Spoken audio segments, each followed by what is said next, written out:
Ngô Đình Diệm, từ quan viên Triệu Nguyễn đến đỉnh cao quyền lực và bi kịch cuối đời. Xin chào các bạn. Chào mừng các bạn đã trở lại với kênh Toạn Phong Thủy. Hôm nay, chúng ta sẽ cùng nhau bước vào một hành trình lịch sử đầy kịch tính, khám phá cuộc đời của một nhân vật đã từng làm mưa làm gió tại miền Nam Việt Nam, Ngô Đình Diệm. Từ một quan viên nhỏ bé dưới Triệu Nguyễn, ông đã vươn lên trở thành người đứng đầu chế độ Việt Nam Cộng Hòa, đối đầu với Việt Nam Dân Chủ Cộng Hòa ở miền Bắc và được hậu thuẫn bởi siêu cường quốc Hoa Kỳ. Nhưng số phận của ông lại kết thúc trong bi kịch với một cuộc đảo chính đẫm máu vào năm 1963. Điều gì đã đưa Ngô Đình Diệm lên đỉnh cao quyền lực? Và tại sao một người từng được kỳ vọng là pháo đài chống cộng lại sụp đổ trong sự phản bội của chính những đồng minh thân cận? Hãy chuẩn bị một ấm trà thật ngon, ngồi lại và cùng chúng tôi ngẫm lại câu chuyện lịch sử đầy cảm xúc này. 1. Bối cảnh lịch sử Việt Nam trong cơn bão phong trào cách mạng. Để hiểu rõ cuộc đời của Ngô Đình Diệm, chúng ta cần quay lại bối cảnh lịch sử đầy biến động của Việt Nam trong thế kỷ 20. Năm 1945, khi mùa xuân tràn về trên khắp đất nước, phong trào cách mạng ở Việt Nam, cùng với các nước đồng dương như Campuchia và Lào, bùng nổ mạnh mẽ. Sự kiện Nhật đảo chính Pháp vào ngày 9 tháng 3 năm 1945 đã tạo cơ hội lịch sử để các dân tộc đồng dương thoát khỏi ách thống trị của thực dân. Tuy nhiên, lịch sử không đơn giản như những gì được kể. Phong trào cách mạng tại Đông Dương ngay từ đầu đã bị phân hóa nghiêm trọng, chia thành hai luồng tư tưởng đối lập, một bên ủng hộ phong trào cộng sản quốc tế, muốn theo làn gió chính trị mới để giành độc lập, bên còn lại không quan tâm đến cộng sản, mà hướng tới việc khôi phục chính quyền phong kiến cũ, với những hậu duệ của các vua chúa. Tại Việt Nam, sự phân hóa này thể hiện rõ qua hai nhân vật tiêu biểu, Hồ Chí Minh, lãnh đạo Việt Minh và sau này là Việt Nam Dân Chủ Cộng Hòa ở miền Bắc, và Bảo Đại, cựu Hoàng Triệu Nguyễn, đứng đầu các chế độ bù nhìn ở miền Nam. Nếu Campuchia có hoàng thân Norodom Sihanouk và Lào có Savanvatthana, thì Việt Nam có Bảo Đại, người từng bị xem là biểu tượng của sự xa hoa và phụ thuộc vào các thế lực ngoại bang. Sự phân hóa này không chỉ chia rẽ nội bộ dân tộc, mà còn mở đường cho các nước đế quốc như Pháp, Nhật và sau này là Mỹ can thiệp sâu hơn, đổ thêm dầu vào ngọn lửa xung đột, dẫn đến hàng loạt cuộc chiến tranh tại khu vực. Hậu quả trực tiếp của sự chia rẽ này là việc Việt Nam bị chia cắt thành hai miền bởi vĩ tuyến 17 sau Hiệp định Geneva năm 1954. Ở miền Bắc, Việt Nam Dân Chủ Cộng Hòa ra đời dưới sự lãnh đạo của Hồ Chí Minh, theo con đường xã hội chủ nghĩa. Trong khi đó, ở miền Nam, các chế độ do Bảo Đại đứng đầu liên tục thay tên đổi họ, từ Đế quốc Việt Nam 1945, sau khi Nhật đảo chính Pháp, đến Quốc gia Việt Nam 1949, khi Pháp trở lại Đông Dương, và cuối cùng là Việt Nam Cộng Hòa 1955, sau khi Ngô Đình Diệm phế truất Bảo Đại.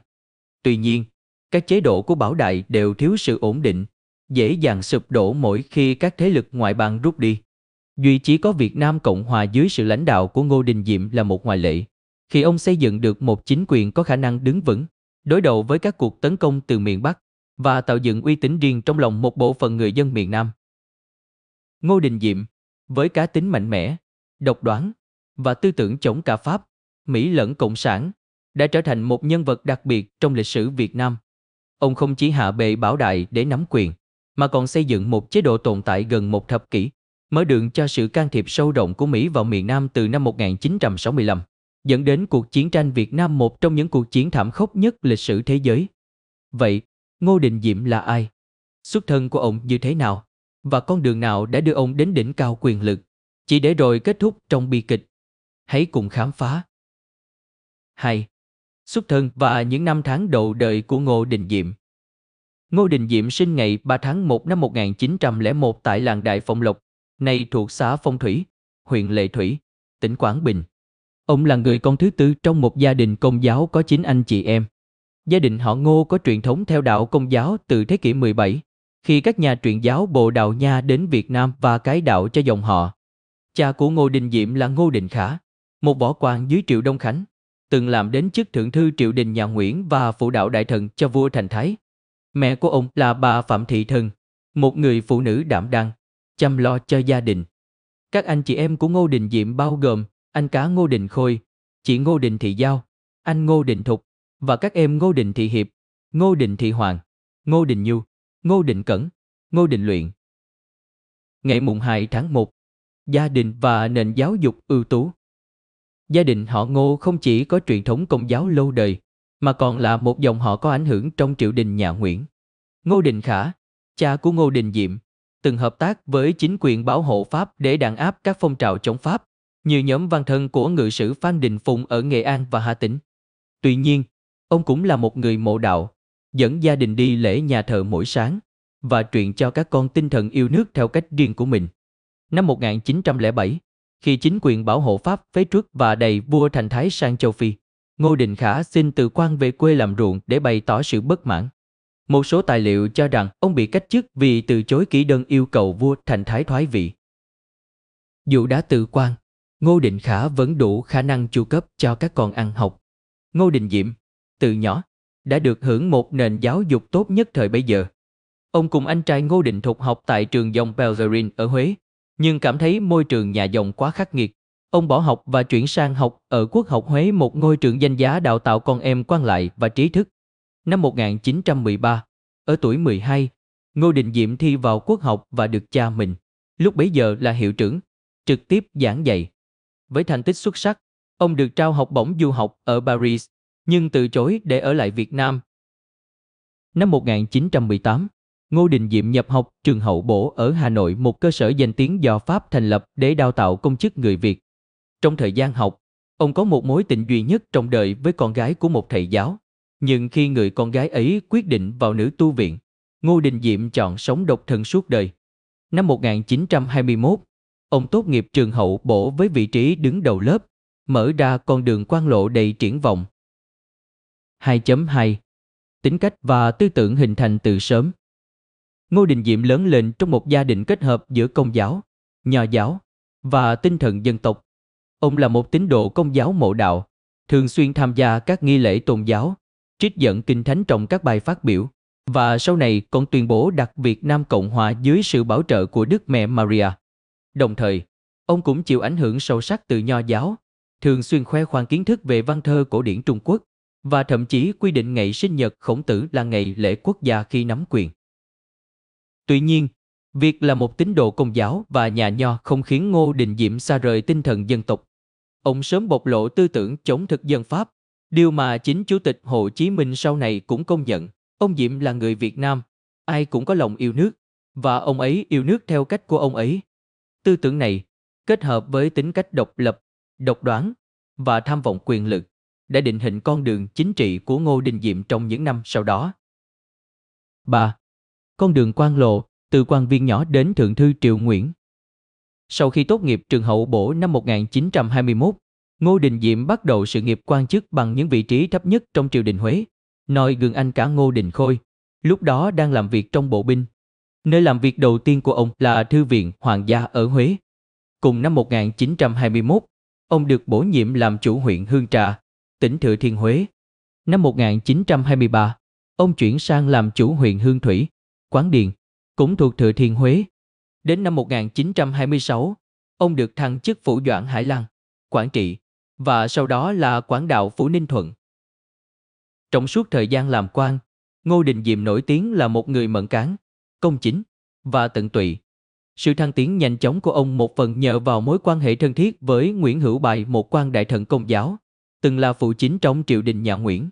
Nguyễn Hữu Bại không chỉ là người bảo trợ cho Ngô Đình Diệm, mà còn có mối quan hệ gia đình khi anh cả Ngô Đình Khôi kết hôn với con gái của ông. Với sự hậu thuẫn này, năm 1929, Ngô Đình Diệm được bổ nhiệm làm tỉnh trưởng Bình Thuận, một vị trí quan trọng, đánh dấu bước ngoặt trong sự nghiệp. 3.1. Đàn áp phong trào Xô Viết Nghệ Tĩnh. Trong các năm 1930 đến 1931, Ngô Đình Diệm tham gia đàn áp cuộc khởi nghĩa Xô Viết Nghệ Tĩnh do những người cộng sản tổ chức. Với tư cách là tỉnh trưởng Bình Thuận, ông vùi dập các phong trào cách mạng, cho rằng chúng không thể đánh bại thực dân Pháp, mà chỉ đe dọa nền cai trị của triều đình Huế. Hành động này cho thấy sự khác biệt rõ rệt giữa hai hệ tư tưởng, trong khi những người cộng sản kêu gọi toàn dân khởi nghĩa để lật đổ ách thống trị ngoại bang. Ngô Đình Diệm, với xuất thân quan lại, tin rằng quyền lực nên được giành lấy thông qua con đường cải cách từ bên trong triều đình. 3.2. Thượng thư bộ lại và bi kịch từ chức. Ngày 8 tháng 4 năm 1933, Bảo Đại ban hành đạo dụ cải tổ nội các, quyết định tự mình chấp chính và bổ nhiệm 5 thượng thư mới. Trong đó có Ngô Đình Diệm, làm thượng thư bộ lại, tương đương bộ nội vụ ngày nay. Ở tuổi 32, ông trở thành vị thượng thư trẻ nhất trong triều đình nhà Nguyễn. Với sự vận động của Nguyễn Hữu Bài, Ngô Đình Diệm hăm hở đề xuất 2 cải cách lớn, thống nhất Trung và Bắc Kỳ theo Hòa ước Giáp Thân năm 1884, bãi bỏ các chức khâm sứ và thống sứ của Pháp, và cho phép viện nhân dân đại biểu Trung Kỳ tự do thảo luận các vấn đề chính trị. Những cải cách này, nếu được thực hiện, sẽ tăng uy tín cho triều đình nhà Nguyễn, nhưng cũng vì thế mà bị chính quyền bảo hộ Pháp thẳng thừng từ chối. Ngày 12 tháng 7 năm 1933, chỉ sau 3 tháng nhậm chức, Ngô Đình Diệm từ chức thượng thư bộ lại, lên án Bảo Đại chỉ là công cụ trong tay người Pháp. Ông vứt bỏ mọi chức tước do Bảo Đại ban, bày tỏ sự thất vọng sâu sắc với triều đình và chính quyền bảo hộ. Người Pháp đe dọa bắt và lưu đày ông, khiến Ngô Đình Diệm rơi vào tình thế nguy hiểm. Sự kiện này là bước ngoặt quan trọng, đẩy ông ra khỏi con đường quan lộ truyền thống, mở ra một hướng đi mới, hoạt động chính trị độc lập với tinh thần dân tộc chủ nghĩa. 4. Giai đoạn lưu vong và hoạt động chính trị phi cộng sản. Sau khi từ chức, Ngô Đình Diệm trở về Huế, sống như một thường dân, nhưng vẫn bị mật thám Pháp giám sát chặt chẽ. Ông dành thời gian đọc sách, đi lễ nhà thờ, săn bắn và chụp ảnh nghiệp dư. Tuy nhiên, trong lòng ông vẫn âm ỉ ngọn lửa dân tộc chủ nghĩa. Ông bắt đầu tham gia các hoạt động ngầm chống thực dân Pháp, gặp gỡ các nhà cách mạng như Phan Bội Châu, người mà ông kính trọng vì kiến thức nho giáo uyên thâm. Ngô Đình Diệm cũng ngấm ngầm ủng hộ Hoàng thân Cường Đế, lúc bấy giờ đang lưu vong tại Nhật, với hy vọng thực hiện một cuộc cách mạng lật đổ chính quyền bảo hộ. Năm 1933, Ngô Đình Diệm vào Sài Gòn, cùng Nguyễn Phan Long và Lê Văn Kim tổ chức phong trào trí thức Nam và Trung Kỳ, vận động chính giới Pháp tại Paris bãi nhiệm toàn quyền Đông Dương Pierre Pasquier, nhưng không thành công. Ông bị Pasquier trục xuất khỏi Huế và chỉ định cư trú tại Quảng Bình. Tuy nhiên, sau cái chết của Pasquier năm 1934, toàn quyền mới Eugène Robin bãi bỏ lệnh này, cho phép ông trở lại Huế. Tại đây, ông dạy học tại trường Thiên Hữu do anh trai Ngô Đình Thục làm giám học. Trong giai đoạn 1942 đến 1944, Ngô Đình Diệm tham gia thành lập và lãnh đạo Đại Việt Phục Hưng Hội, một tổ chức chống Pháp do Nhật hậu thuẫn, với thành phần nòng cốt là quan lại, linh mục, cảnh sát và lính khố xanh bản xứ tại Trung Kỳ. Tháng 7 năm 1944, mật thám Pháp phá vỡ tổ chức này, vây bắt Ngô Đình Diệm tại Phủ Cam. Nhờ sự can thiệp của anh trai Ngô Đình Thục và Hiến Bình Nhật, ông thoát nạn và được đưa vào Sài Gòn, trú tại trụ sở Hiến Bình Nhật. Tại đây, ông tham gia Ủy ban Kiến quốc, vận động nhân sự cho Hoàng thân Cường Đế chống Pháp. Tuy nhiên, Nhật không ủng hộ Cường Đế, mà chọn Bảo Đại để lập chính quyền thân Nhật với quốc hiệu Đế quốc Việt Nam. Bảo Đại mời Ngô Đình Diệm làm thủ tướng, nhưng ông từ chối, và Trần Trọng Kim được bổ nhiệm thay thế. 4.1 Cách mạng tháng 8 và cuộc gặp với Hồ Chí Minh. Tháng 8 năm 1945, sau khi Nhật thất bại trong Thế chiến thứ hai, Đông Dương rơi vào hỗn loạn. Việt Minh, dưới sự lãnh đạo của Hồ Chí Minh, nắm thời cơ giành chính quyền. Ngô Đình Diệm và một số người thân bị Việt Minh bắt tại Tuy Hòa, Phú Yên. Anh cả Ngô Đình Khôi và con trai Ngô Đình Huân bị xử bắn trên đường giải ra Hà Nội, do bị cáo buộc cấu kết với Nhật và Pháp chống lại Việt Minh. Ngô Đình Diệm, dù cũng bị bắt, nhưng được thả theo lệnh ân xá của Hồ Chí Minh vào đầu năm 1946. Tại Hà Nội, Ngô Đình Diệm có cuộc gặp lịch sử với Chủ tịch Hồ Chí Minh. Hồ Chí Minh nhận thấy tài năng lãnh đạo của ông, đề nghị ông giữ chức thủ tướng trong chính phủ Việt Nam Dân Chủ Cộng Hòa. Tuy nhiên, Ngô Đình Diệm đặt điều kiện rằng Việt Minh phải thông báo mọi hành động và quyết định cho ông biết. Hồ Chí Minh từ chối yêu cầu này, dẫn đến việc Ngô Đình Diệm từ chối hợp tác. Dù vậy, Hồ Chí Minh vẫn giao cho ông làm cố vấn tối cao cho Bảo Đại trong chính phủ liên hiệp. Sau khi được thả, Ngô Đình Diệm duy trì liên lạc với một số lãnh đạo Việt Minh, hy vọng thuyết phục họ rời bỏ Hồ Chí Minh để ủng hộ mình.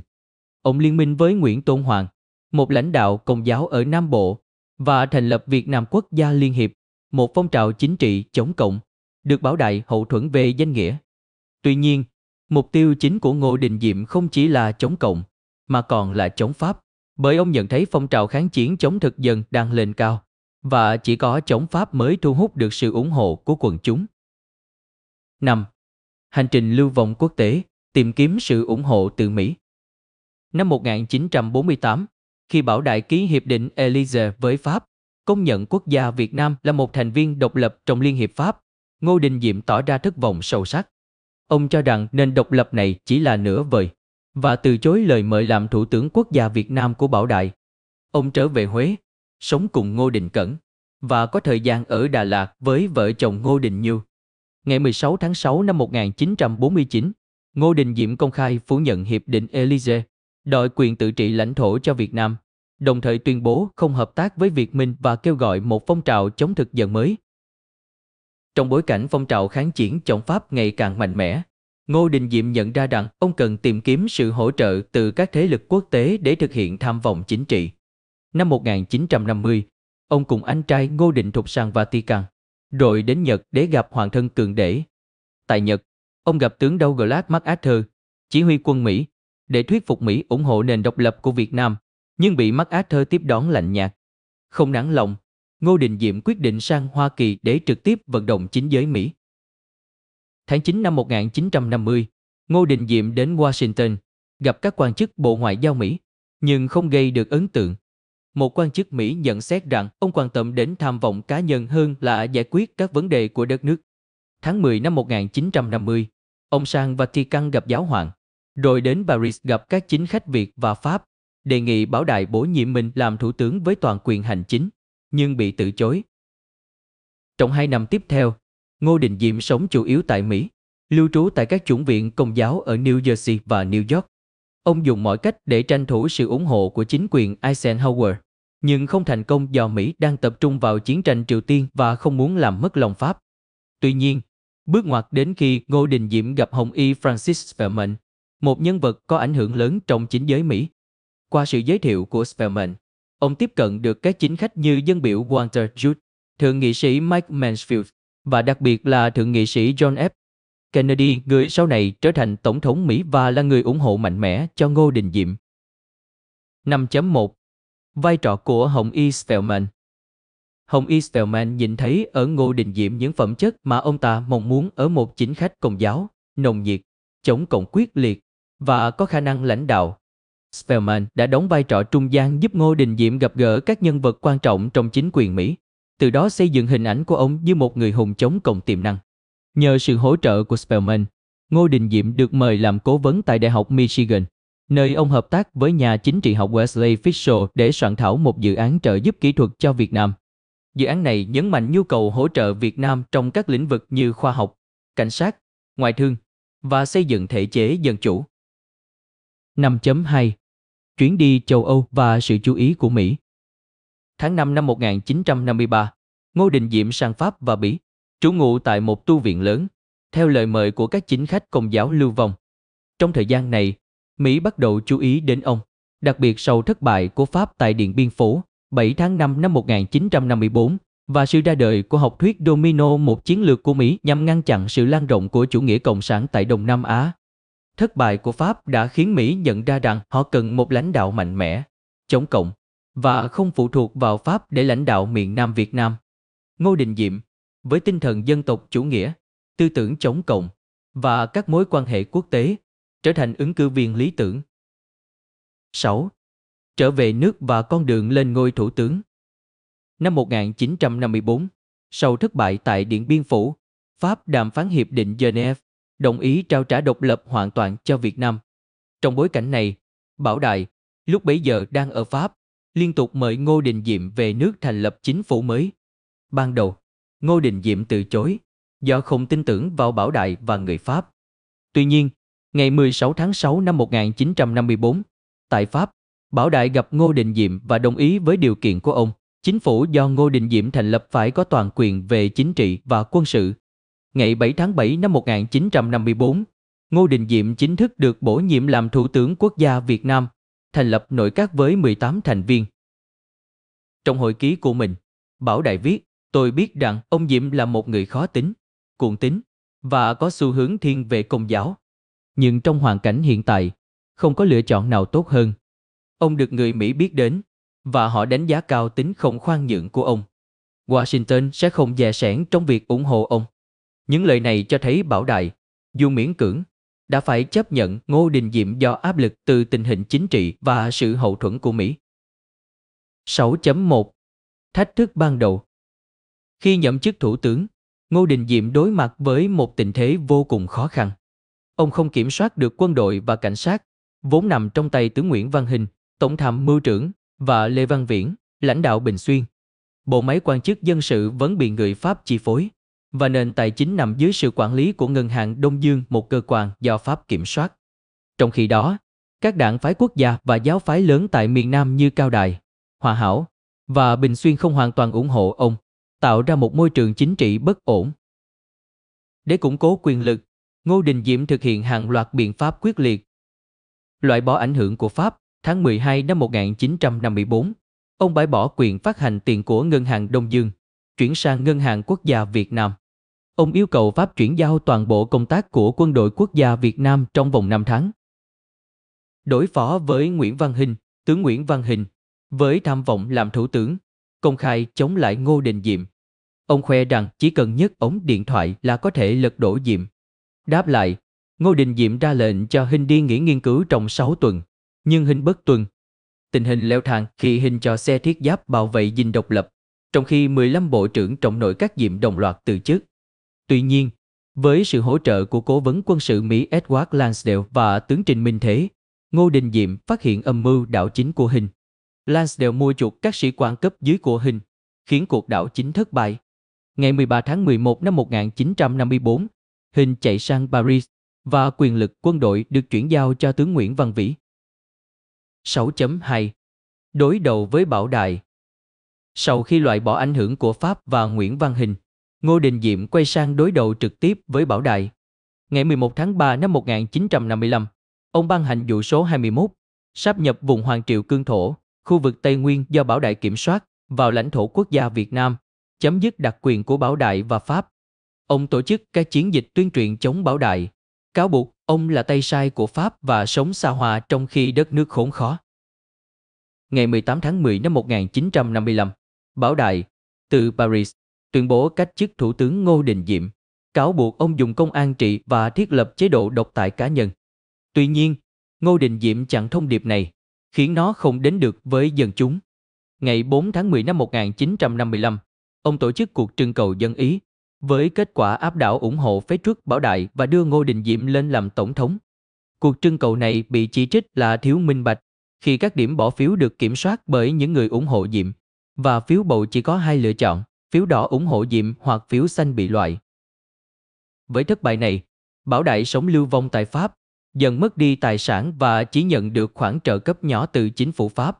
Ngô Đình Diệm, với sự hậu thuẫn của Mỹ, chính thức thành lập Việt Nam Cộng Hòa vào ngày 26 tháng 10 năm 1955, trở thành tổng thống đầu tiên của chế độ này. 7. Việt Nam Cộng Hòa dưới thời Ngô Đình Diệm, thành tựu và hạn chế. Dưới sự lãnh đạo của Ngô Đình Diệm, Việt Nam Cộng Hòa trải qua giai đoạn phát triển đáng kể, nhưng cũng đối mặt với nhiều thách thức và sai lầm, dẫn đến sự sụp đổ của ông vào năm 1963. 7.1 Thành tựu kinh tế và chính trị. Trong giai đoạn 1955 đến 1963, Ngô Đình Diệm đạt được một số thành tựu nổi bật. Ổn định kinh tế, nhờ viện trợ của Mỹ, kinh tế miền Nam tăng trưởng ổn định, với ngân sách nhà nước cân đối, thậm chí có thặng dư. Công nghiệp phát triển, và sự phụ thuộc vào viện trợ Mỹ giảm dần. Xây dựng hạ tầng, Ngô Đình Diệm đầu tư vào các dự án hạ tầng như đường xá, trường học và bệnh viện, cải thiện chất lượng cuộc sống ở các đô thị lớn như Sài Gòn và Huế. Củng cố quân đội, ông xây dựng quân lực Việt Nam Cộng Hòa, với sự hỗ trợ của Mỹ, để đối phó với các cuộc tấn công từ miền Bắc và các lực lượng đối lập trong nước. Chống lại các giáo phái, Ngô Đình Diệm thành công trong việc kiểm soát các lực lượng giáo phái như Cao Đài, Hòa Hảo và Bình Xuyên, thống nhất miền Nam dưới quyền kiểm soát của chính quyền trung ương. Hội nhập quốc tế, ông thiết lập quan hệ ngoại giao với các nước phương Tây, đặc biệt là Mỹ, và nhận được sự công nhận từ cộng đồng quốc tế. 7.2 Chính sách độc tài và thiên vị tôn giáo. Tuy nhiên, phong cách lãnh đạo độc tài và thiên vị tôn giáo của Ngô Đình Diệm đã gây ra nhiều hệ lụy nghiêm trọng. Chế độ gia đình trị, Ngô Đình Diệm xem Việt Nam Cộng Hòa như tài sản riêng của gia đình họ Ngô. anh em ông như Ngô Đình Nhu, cố vấn chính trị, Ngô Đình Thục, tổng giám mục, và Ngô Đình Cẩn, kiểm soát miền Trung, nắm giữ các vị trí quyền lực then chốt. Bà Trần Lệ Xuân, vợ Ngô Đình Nhu, được xem là đệ nhất phu nhân, thường xuyên can thiệp vào các quyết định chính trị. Thiên vị Công giáo là một tín đồ Công giáo cuồng tín. Ngô Đình Diệm ưu ái người Công giáo trong bộ máy chính quyền. Dù chỉ chiếm 10% dân số, người Công giáo chiếm phần lớn các vị trí quan trọng, 30% dân biểu Quốc hội 9 trên 14 tỉnh trưởng miền Trung và 14 trên 18 tỉnh trưởng toàn miền Nam là người Công giáo. Năm 1959, ông tuyên bố đặt Việt Nam Cộng Hòa dưới sự bảo trợ của Đức Mẹ Maria, gây bất mãn cho đa số dân chúng theo Phật giáo. Đàn áp đối lập, Ngô Đình Diệm phát động chiến dịch tố cộng, bắt giam và xử tử hàng chục nghìn người bị nghi là cộng sản hoặc ủng hộ Việt Minh. Theo số liệu của Việt Nam Cộng Hòa, từ 1955 đến 1960 khoảng 48.250 người bị tống giam, 24.000 người bị thương, 80.000 người bị hành quyết và 275.000 người bị tra tấn hoặc thẩm vấn. Ông còn phá bỏ các tượng đài kháng chiến và nghĩa trang liệt sĩ Việt Minh, xúc phạm nghiêm trọng truyền thống thờ cúng của người Việt. 7.3 Cuộc khủng hoảng Phật giáo 1963. Sự thiên vị tôn giáo của Ngô Đình Diệm dẫn đến cuộc khủng hoảng Phật giáo năm 1963, trở thành điểm bùng phát cho sự sụp đổ của ông. Vào tháng 5 năm 1963, chính quyền cấm treo cờ Phật giáo trong lễ Phật đản tại Huế, trong khi cờ Công giáo được phép treo công khai. Điều này gây ra các cuộc biểu tình lớn của Phật tử, bị chính quyền đàn áp đẫm máu. Ngày 8 tháng 5 năm 1963, 9 người biểu tình bị bắn chết tại Huế, làm dấy lên làn sóng phẫn nộ trên toàn miền Nam. Các cuộc biểu tình lan rộng, với hình ảnh Thượng tọa Thích Quảng Đức tự thiêu tại Sài Gòn ngày 11 tháng 6 năm 1963 để phản đối chính quyền, gây chấn động thế giới. Bà Trần Lệ Xuân, với phát ngôn thiếu suy nghĩ rằng các nhà sư nướng thịt, càng làm gia tăng sự bất mãn. Cuộc khủng hoảng này không chỉ làm mất uy tín của Ngô Đình Diệm trong nước, mà còn khiến Mỹ đồng minh lớn nhất của ông bắt đầu xem xét việc thay thế ông. 8. Sự phản bội của Mỹ và cuộc đảo chính 1963. Dù nhận được sự hậu thuẫn mạnh mẽ từ Mỹ, Ngô Đình Diệm ngày càng khiến Washington bất mãn do phong cách lãnh đạo độc tài và xu hướng độc lập với Mỹ. Ông muốn giảm sự can thiệp của Mỹ vào các vấn đề nội bộ của Việt Nam Cộng Hòa, đồng thời không thực hiện các cải cách chính trị theo khuyến cáo của Mỹ. Ngày 25 tháng 8 năm 1963, trong một buổi phát thanh, Tổng thống John F. Kennedy công khai tuyên bố rằng cần thay đổi chính sách và nhân sự lãnh đạo tại Sài Gòn để ngăn chặn chủ nghĩa cộng sản hiệu quả hơn. 8.1 Cuộc đảo chính 1960. Trước khi cuộc đảo chính năm 1963 diễn ra, Ngô Đình Diệm đã đối mặt với một âm mưu lật đổ vào năm 1960. Ngày 11 tháng 11 năm 1960, Đại tá Nguyễn Chánh Thi và Trung tá Vương Văn Đông dẫn đầu một cuộc đảo chính quân sự, với sự tham gia của một trung đoàn xe thiết giáp, một đơn vị hải quân và 3 tiểu đoàn nhảy dù. Tuy nhiên, kế hoạch này thất bại do quân nổi loạn không chiếm được đài phát thanh, không phong tỏa các con đường vào Sài Gòn và không cắt được đường dây liên lạc của Dinh Độc Lập. Ngô Đình Diệm tận dụng thời gian trì hoãn để liên lạc với các đơn vị trung thành, đồng thời phát đi bài diễn văn hứa hẹn bầu cử tự do. Ngày 12 tháng 11 năm 1960, lực lượng trung thành tiến vào Sài Gòn, dập tắt cuộc đảo chính sau một trận giao tranh ngắn nhưng khốc liệt, khiến khoảng 400 người thiệt mạng, bao gồm nhiều thường dân. Dù thoát hiểm, cuộc đảo chính này cho thấy sự bất mãn ngày càng lớn trong hàng ngũ quân đội và dân chúng đối với chế độ của Ngô Đình Diệm. 8.2 Cuộc đảo chính 1963. Đến năm 1963, sự bất mãn với Ngô Đình Diệm đạt đỉnh điểm, không chỉ từ trong nước mà còn từ Mỹ. Ngày 30 tháng 10 năm 1963, Phụ tá Ngoại trưởng Mỹ Roger Hilsman gửi mật thư cho đại sứ Mỹ tại Sài Gòn, Henry Cabot, kêu gọi khuyến khích nhóm đảo chính chiến đấu đến cùng và phá tan Dinh Độc Lập nếu cần. Đặc vụ CIA Lucien Coney trở thành đầu mối liên lạc giữa đại sứ quán Mỹ và các tướng lĩnh đảo chính, do tướng Dương Văn Minh đứng đầu. Ngày 1 tháng 11 năm 1963, lực lượng đảo chính chiếm các vị trí trọng yếu ở Sài Gòn, chặn mọi cửa ngõ ra vào nội đô. Tại Dinh Tổng thống, chỉ còn một lực lượng nhỏ bảo vệ Ngô Đình Diệm và Ngô Đình Nhu. Các tướng lĩnh kêu gọi Diệm đầu hàng, hứa sẽ cho ông ra nước ngoài sống lưu vong. Tuy nhiên, tối hôm đó, Ngô Đình Diệm và Ngô Đình Nhu trốn thoát qua một đường hầm, tìm nơi ẩn náu tại nhà thờ Cha Tam ở chợ lớn. Sáng ngày 2 tháng 11 năm 1963, Ngô Đình Diệm gọi điện cho đại sứ Henry Cabot Locke để cầu cứu, nhưng Locke từ chối can thiệp, nói rằng Mỹ không thể dính líu. Cùng ngày, hai anh em Ngô Đình Diệm ra hàng, nhưng bị đại úy Nguyễn Văn Nhung giết chết trên một chiếc xe bọc thép M113, theo lệnh của tướng Dương Văn Minh. Thi thể của họ cho thấy dấu vết bị hành hung trước khi bị bắn, với Ngô Đình Diệm bị bắn từ sau gáy và Ngô Đình Nhu bị đâm nhiều nhát. Ngô Đình Cẩn, anh trai còn lại của Ngô Đình Diệm, xin tị nạn tại tòa lãnh sự Mỹ ở Huế, nhưng sau đó bị giao cho lực lượng đảo chính và bị xử tử tại Sài Gòn vài tháng sau. Cuộc đảo chính này, với sự hậu thuẫn gián tiếp của Mỹ, đã chấm dứt chế độ Ngô Đình Diệm, nhưng cũng mở ra một giai đoạn bất ổn chính trị tại miền Nam. 9. Hậu quả và di sản của Ngô Đình Diệm. Cuộc đảo chính ngày 1 tháng 11 năm 1963 không chỉ kết thúc cuộc đời Ngô Đình Diệm, mà còn đẩy Việt Nam Cộng Hòa vào một vòng xoáy bất ổn. Trong vòng 3 năm sau đó, miền Nam chứng kiến 14 cuộc đảo chính liên tiếp, khiến bộ máy chính quyền rối loạn. Kinh tế, từng tăng trưởng ổn định dưới thời Diệm, rơi vào khủng hoảng, với lạm phát gia tăng, ngân sách thâm hụt, và sự phụ thuộc vào viện trợ Mỹ ngày càng nghiêm trọng. Sự sụp đổ của Ngô Đình Diệm cũng tạo điều kiện cho Mặt trận Dân tộc Giải phóng miền Nam, thành lập năm 1960, mở rộng ảnh hưởng. Theo báo cáo của Mỹ, sau đảo chính, lực lượng Việt Cộng kiểm soát 50% hoặc hơn diện tích đất đai ở 22 trên 44 tỉnh, với một số tỉnh như Phước Tuy, Bình Dương và Long An bị kiểm soát đến 80 đến 90%. Đường mòn Hồ Chí Minh trở thành tuyến vận tải chiến lược, với lưu lượng tăng 40 lần so với trước. Ngày 9 tháng 1, đánh giá về Ngô Đình Diệm.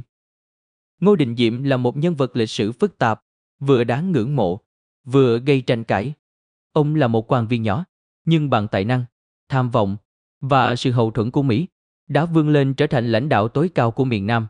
Ông xây dựng một chế độ mạnh mẽ, ổn định kinh tế và đối đầu với Việt Minh trong một thời gian dài. Tuy nhiên, phong cách độc tài, gia đình trị và thiên vị tôn giáo đã khiến ông mất lòng dân chúng và đồng minh. Chủ tịch Hồ Chí Minh, trong một phát biểu năm 1964, nhận xét rằng Mỹ đã ngu ngốc khi lật đổ Ngô Đình Diệm, bởi ông là một trong những tay sai khó thay thế nhất của họ. Bộ Chính trị Đảng Lao động Việt Nam cũng dự đoán rằng sự sụp đổ của Diệm sẽ dẫn đến sự suy yếu của Việt Nam Cộng Hòa, và thực tế đã chứng minh điều đó. 9.2. Bài học lịch sử. Câu chuyện về Ngô Đình Diệm là một bài học sâu sắc về sự phức tạp của lịch sử. Tham vọng quyền lực, dù lớn lao đến đâu, cũng không thể thành công nếu thiếu sự ủng hộ của nhân dân. Sự thiên vị tôn giáo và phong cách độc tài của ông đã biến đồng minh thành kẻ thù, và sự phụ thuộc vào Mỹ cuối cùng dẫn đến sự phản bội. Hơn thế nữa, câu chuyện này nhắc nhở chúng ta rằng trong một đất nước bị chia rẽ, chỉ có đoàn kết dân tộc mới có thể mang lại hòa bình và thịnh vượng. 10. Kết luận, Ngô Đình Diệm trong dòng chảy lịch sử. Ngô Đình Diệm là một nhân vật không thể bỏ qua khi nhìn lại lịch sử Việt Nam thế kỷ 20. Từ một quan viên nhỏ bé, ông đã vươn lên đỉnh cao quyền lực, xây dựng một chế độ mạnh mẽ tại miền Nam và trở thành biểu tượng của tinh thần chống cộng. Nhưng bi kịch của ông cũng là minh chứng cho những sai lầm của một lãnh đạo thiếu linh hoạt, quá phụ thuộc vào gia đình và tôn giáo, và không thể hòa hợp với xu thế dân chủ của thời đại. Hôm nay, khi nhìn lại, chúng ta không chỉ thấy một Ngô Đình Diệm đầy tham vọng, mà còn thấy một Việt Nam đau thương, chia rẽ bởi chiến tranh và ý thức hệ. Sự sụp đổ của ông là một phần của hành trình thống nhất đất nước, nơi tư tưởng dân chủ và tự do đã chiến thắng những hệ tư tưởng độc tài, chuyên chế. Dù là người hùng hay kẻ phản diện, Ngô Đình Diệm mãi là một dấu ấn trong lịch sử, nhắc nhở chúng ta về giá trị của đoàn kết, độc lập và lòng yêu nước. Cảm ơn các bạn đã đồng hành cùng chúng tôi trong hành trình khám phá cuộc đời Ngô Đình Diệm. Nếu bạn thấy video này ý nghĩa, hãy nhấn thích, chia sẻ và đăng ký kênh Toản Phong Thủy để không bỏ lỡ những câu chuyện lịch sử hấp dẫn khác. Hãy để lại bình luận, chia sẻ cảm nghĩ của bạn về nhân vật này, và chúng ta sẽ cùng thảo luận. Hẹn gặp lại các bạn trong những video tiếp theo, và hãy cùng nhau tự hào về một Việt Nam thống nhất, hòa bình